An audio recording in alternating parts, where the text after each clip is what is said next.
The hunt begins. No one told her the most dangerous moment in a love story was not betrayal. It was silence. The ballroom glittered with gold chandeliers and crystal laughter, filled with the richest humans and the most ancient predators alive.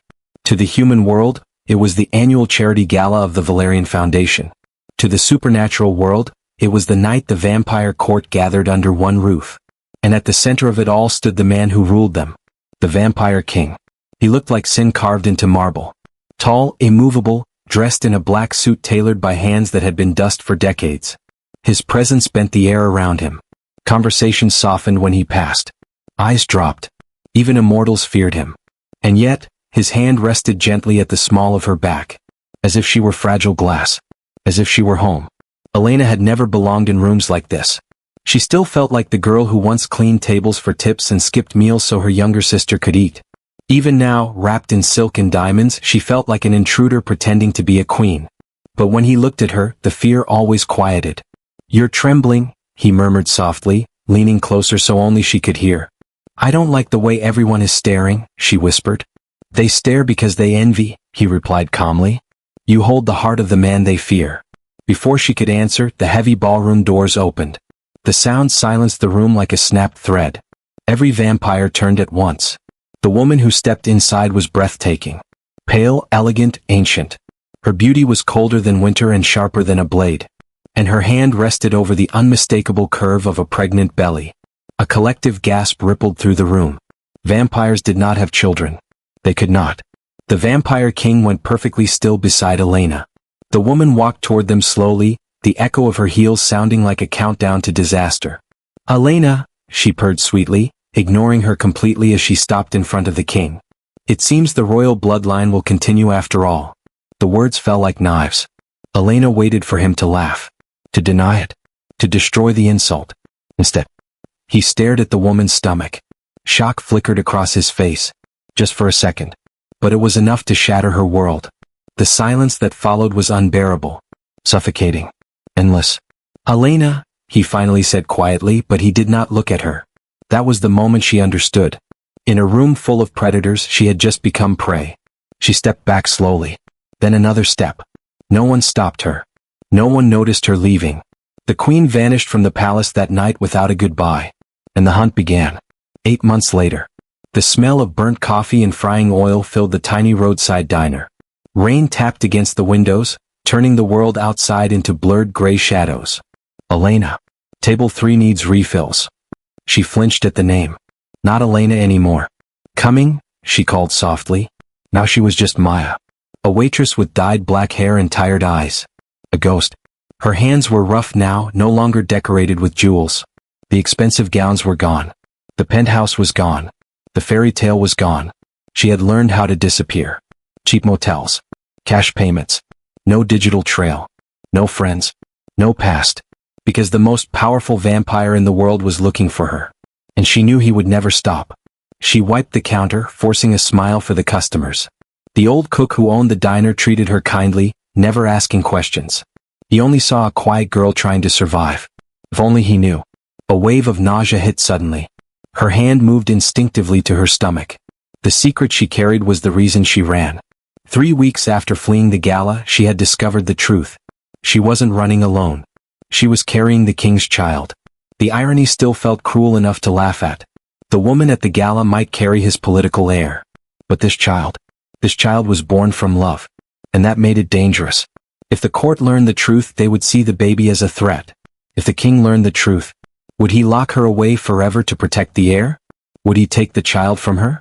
Fear had answered the question before love could. So she ran. The bell above the diner door chimed. A cold wind swept inside. Every instinct in her body screamed.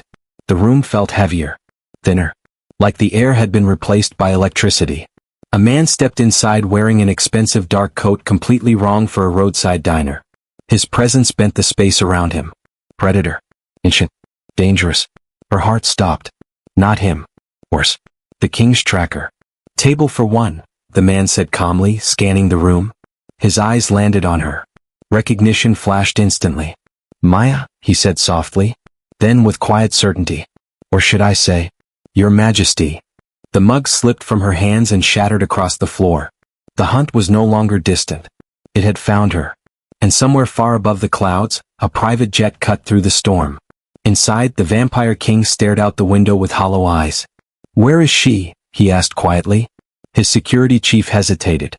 "We found her." The king closed his eyes. Relief and fury collided inside his chest. "Prepare the cars," he said. His voice dropped into something ancient and terrifying. "This time, she is not escaping." And miles away the sky began to darken. Because when a vampire king hunts, the world trembles. The king finds her, and the truth cuts deeper. Maya ran. Not like a heroine in a movie, graceful, brave, in control.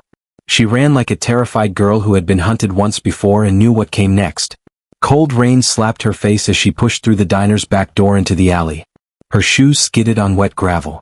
The air tasted like rust and smoke, and behind her she felt it, the pressure, the presence, the invisible weight of a predator stepping into her world. She didn't look back, because looking back made it real. She sprinted to her old car parked 2 streets away, hands shaking so badly she dropped the keys twice. Her stomach tightened with panic, and the nausea returned like a warning. The baby, her baby, kicked faintly as if sensing the danger. "Please," she whispered to no one. "Just let me get away." The engine finally turned over with a rough cough. She slammed the door, locked it, and drove. But she didn't make it to the end of the street.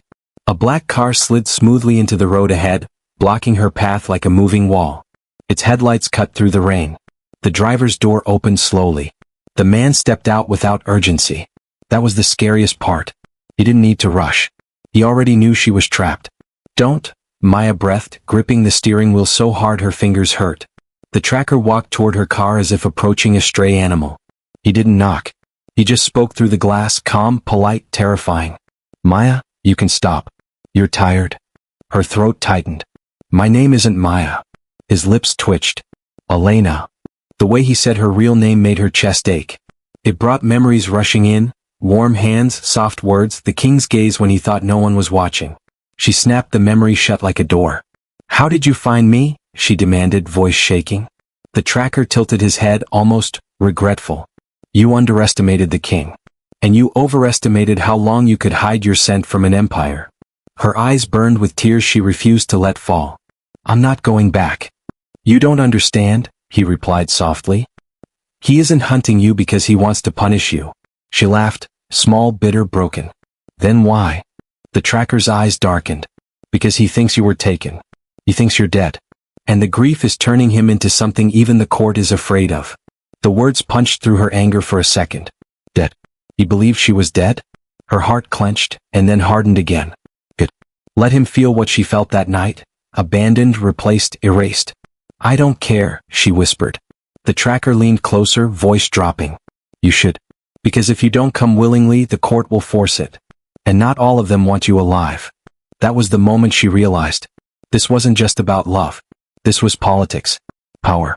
Survival.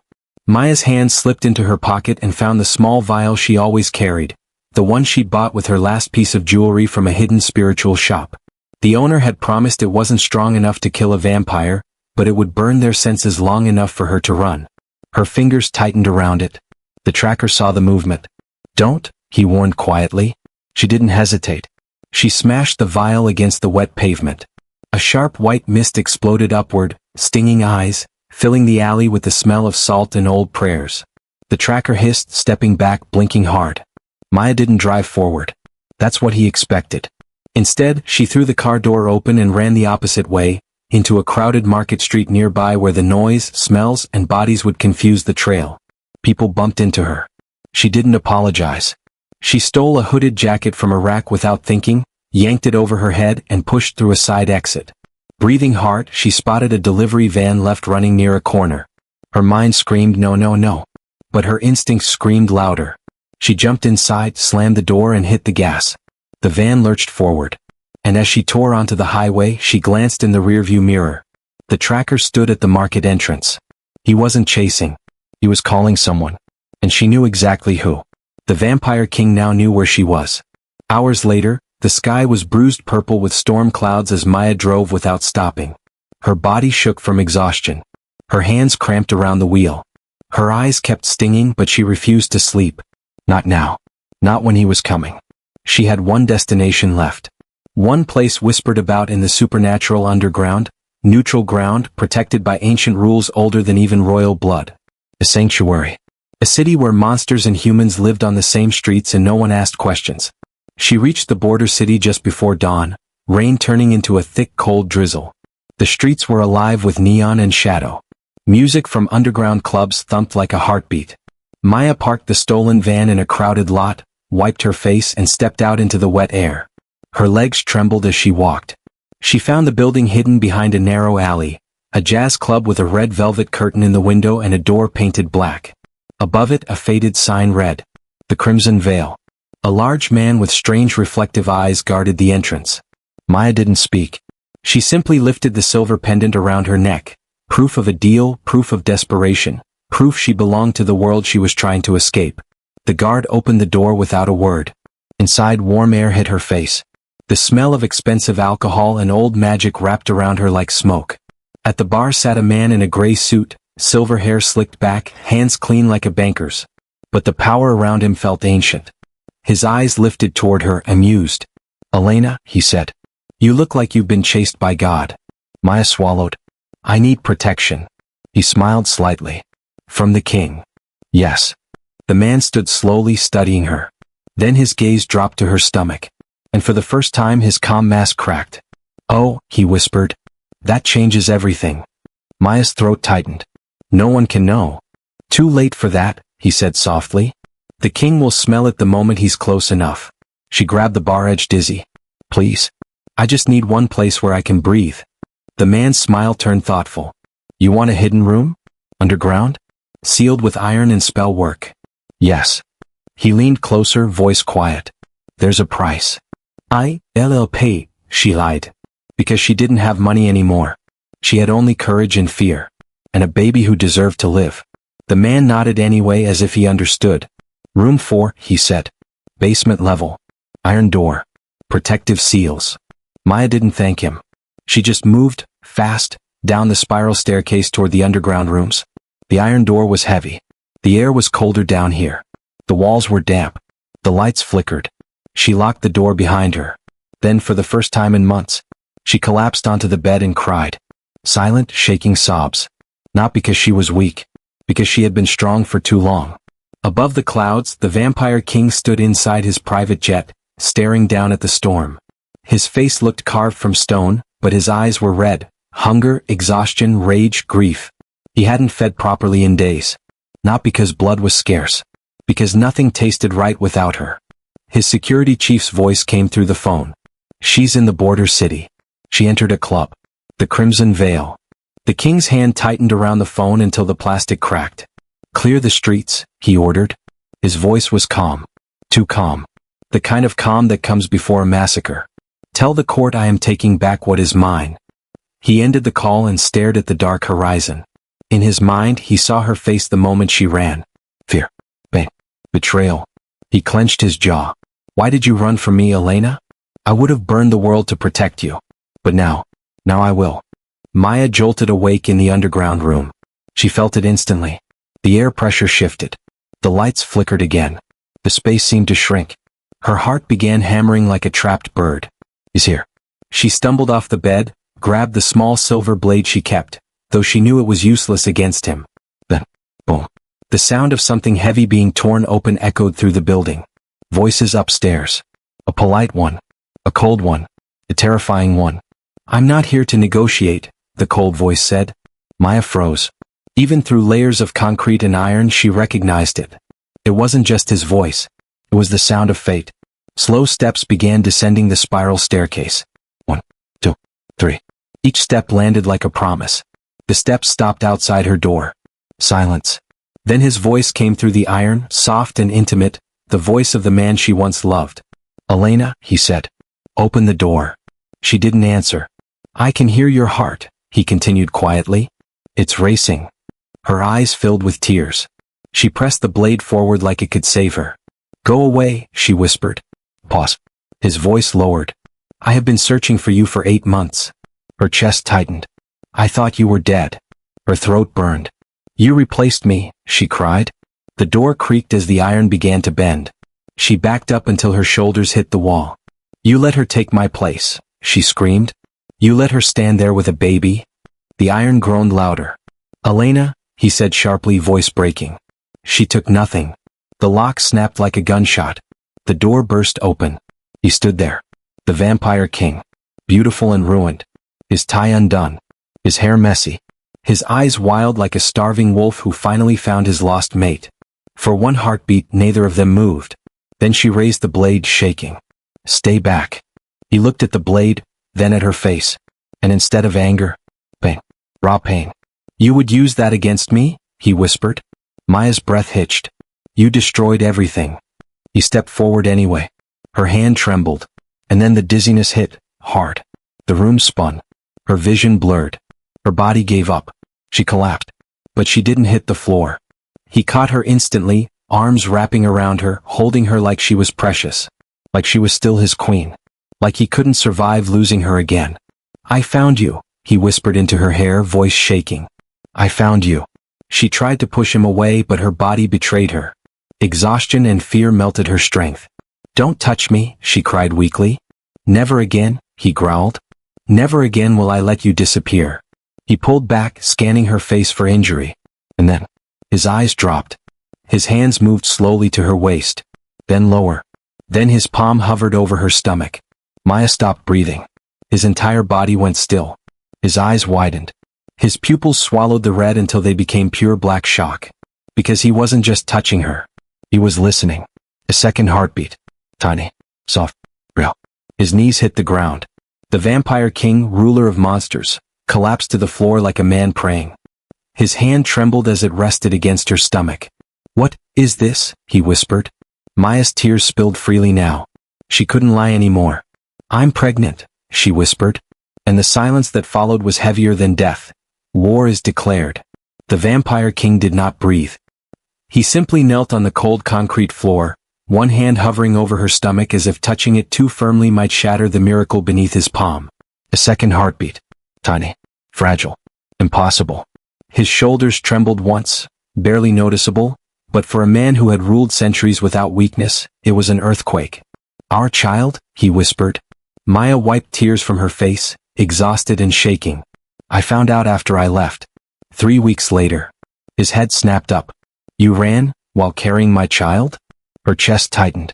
I ran because I thought you would take the baby and lock me away forever. Pain crossed his face like a blade. That is what you believed of me? You let her walk in pregnant with your heir, she cried. You didn't deny it. You didn't defend me. You just stood there and stared. His jaw clenched hard enough to crack stone. He stood and began pacing the small room like a caged storm. She is not carrying my child. Maya blinked. I saw it with my own eyes. Yes, he said darkly. You saw a lie. She stared at him, confused. Vampires cannot have children, he continued. It is an absolute law of our kind. The only reason this child exists, he turned toward her slowly, eyes softening, is because you are human. Her breath caught. She used blood magic, he growled. An illusion made from shadow and stolen life. A political weapon. She wanted the court to believe she carried an heir so she could force me into marriage and seize the throne. Maya's world tilted. You're saying, the baby isn't real? It is real, he said, voice turning fierce as he looked at her stomach. But not mine. Not a child. A construct. A parasite made to mimic life. Silence filled the room. Maya's knees gave out and she slid down the wall to the floor. All this time, she whispered, I ran because of a lie. His voice softened. I stayed because I had to expose that lie. If I had chased you that night, the court would have crowned her queen by morning. She looked up slowly.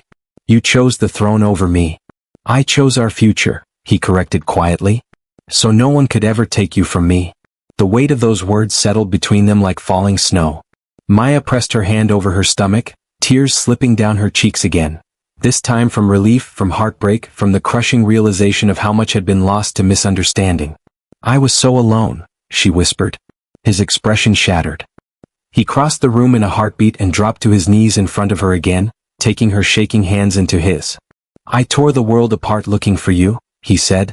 I thought you were dead. I stopped feeding. I stopped sleeping. I stopped being king. His voice broke. I stopped being anything. She searched his face and saw the truth there, raw and unguarded.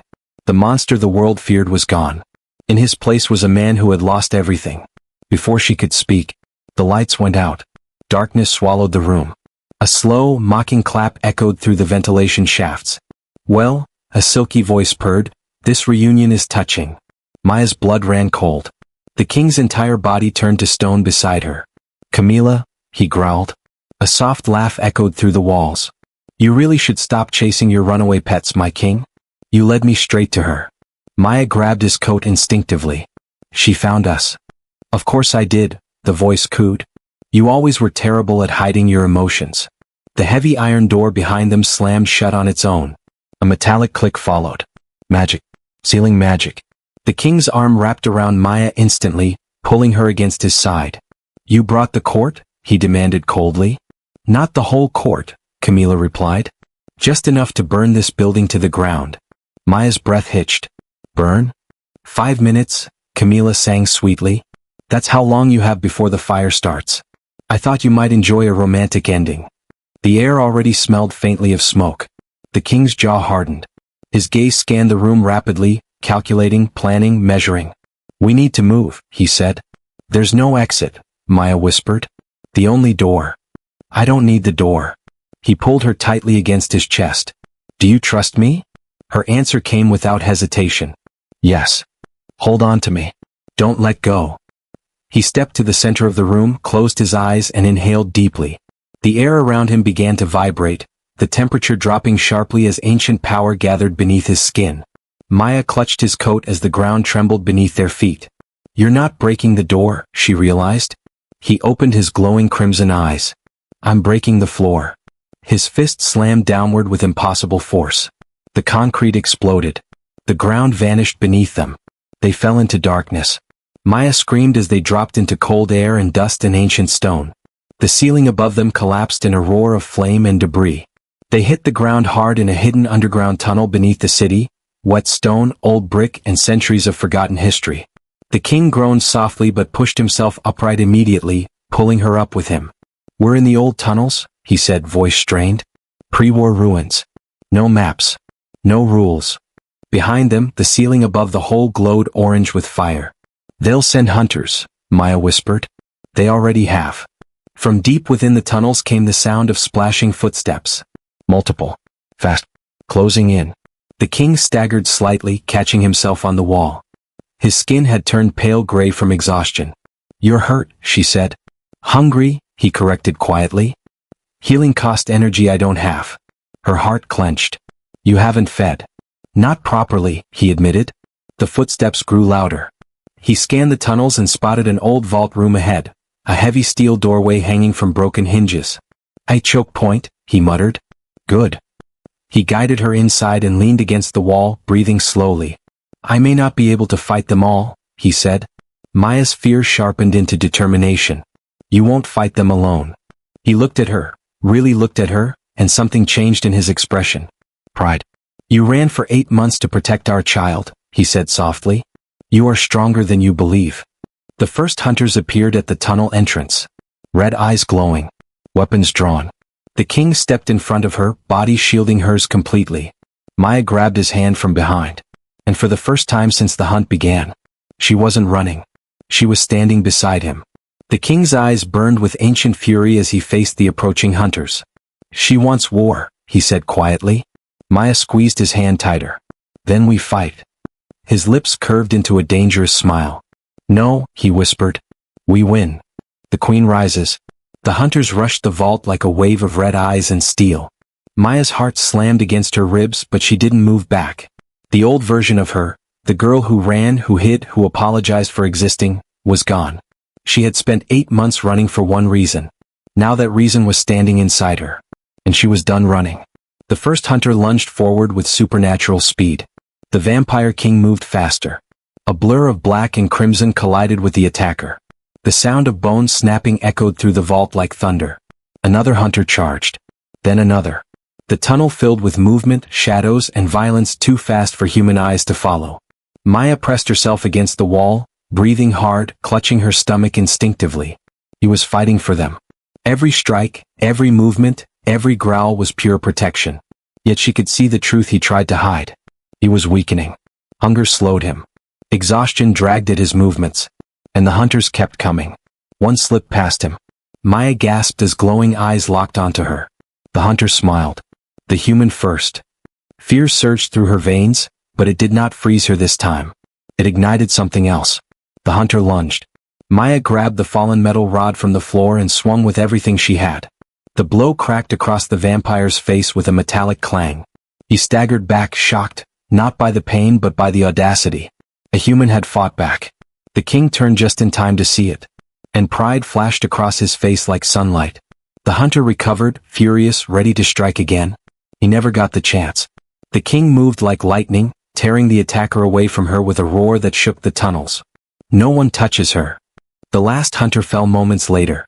Silence returned to the underground ruins. Heavy. Breathing. Alive.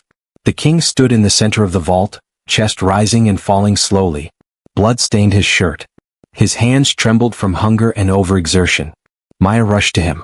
"You're hurt." "It will heal," he said softly. Then he touched her cheek. "You fought." "I wasn't going to let them take our future," she whispered. His eyes softened in a way only she had ever seen. "Our queen," he murmured. Before she could answer, a slow clap echoed through the tunnels. Elegant. Mocking. Familiar. Camila stepped from the shadows. Her pale dress flowed like smoke, her eyes glittering with cold triumph. "You always were sentimental," she said sweetly. "Fighting for love. For humans. For weakness." The king stepped in front of Maya instantly. "It ends tonight," he said. Camila smiled wider. "Yes, it does." Dozens of vampires emerged from the darkness behind her. The court. They had come to witness the fall of their king. "He has chosen a human over his own kind," Camila announced loudly. "He hides a forbidden child. He has abandoned tradition." The court murmured. Maya's stomach twisted with fear. The king squeezed her hand once, reassuring, steady. Then he stepped forward. "You speak of tradition," he said coldly, "but you built your power on lies." He turned to the court, voice rising with ancient authority. "She carries no heir. Only a spell. A parasite of shadow and stolen blood." Gasps rippled through the vampires. Camila's smile faltered. "You lie," she hissed. The king's eyes burned red. "Break the illusion." One of the elder vampires stepped forward slowly. His hand hovered over Camila's stomach. Ancient magic shimmered in the air. The illusion shattered like glass. The swelling vanished. The court erupted in whispers and fury. Camila's mask cracked into rage. "You ruined everything," she screamed. "No," the king replied calmly. "You did." The court stepped back from her like the tide retreating. Her power collapsed in seconds. Her followers vanished into shadows. Her allies turned their backs. And suddenly, the woman who once threatened a throne stood completely alone. The king's voice dropped to something ancient and final. "Leave. And never return." Camila's eyes burned with hatred, but even she knew when she had lost. She disappeared into darkness. Gone. The tunnels fell silent. Slowly the court bowed. Not to him. To her. Maya froze. "What are they doing?" The king turned toward her, eyes warm for the first time in months. "They bow to their queen." Tears filled her eyes. "I'm not a queen." "You are," he said softly. "Because you chose kindness when you had nothing.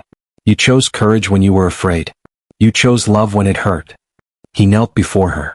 A king kneeling in the dust. "Come home with me," he whispered. Her voice trembled. "No more running?" "Never again." She placed her hand in his. And the world finally felt safe. Months later, sunlight poured through the palace windows. Something once impossible now welcomed. The court had changed. Traditions softened. Rules rewritten. And in a quiet room filled with warmth and laughter, the vampire king held his newborn child in his arms. Tiny. Perfect. Impossible. Maya rested beside him, watching the man the world feared smile like a boy seeing the stars for the first time. "Everything changed because you ran," he told her gently. She shook her head. "Everything changed because you came after me." He kissed her forehead. And the kingdom finally knew peace. Because the most powerful king in the world had learned the simplest truth of all. Kindness is stronger than fear. Love is stronger than power. And sometimes, the girl who runs away becomes the queen who saves everything.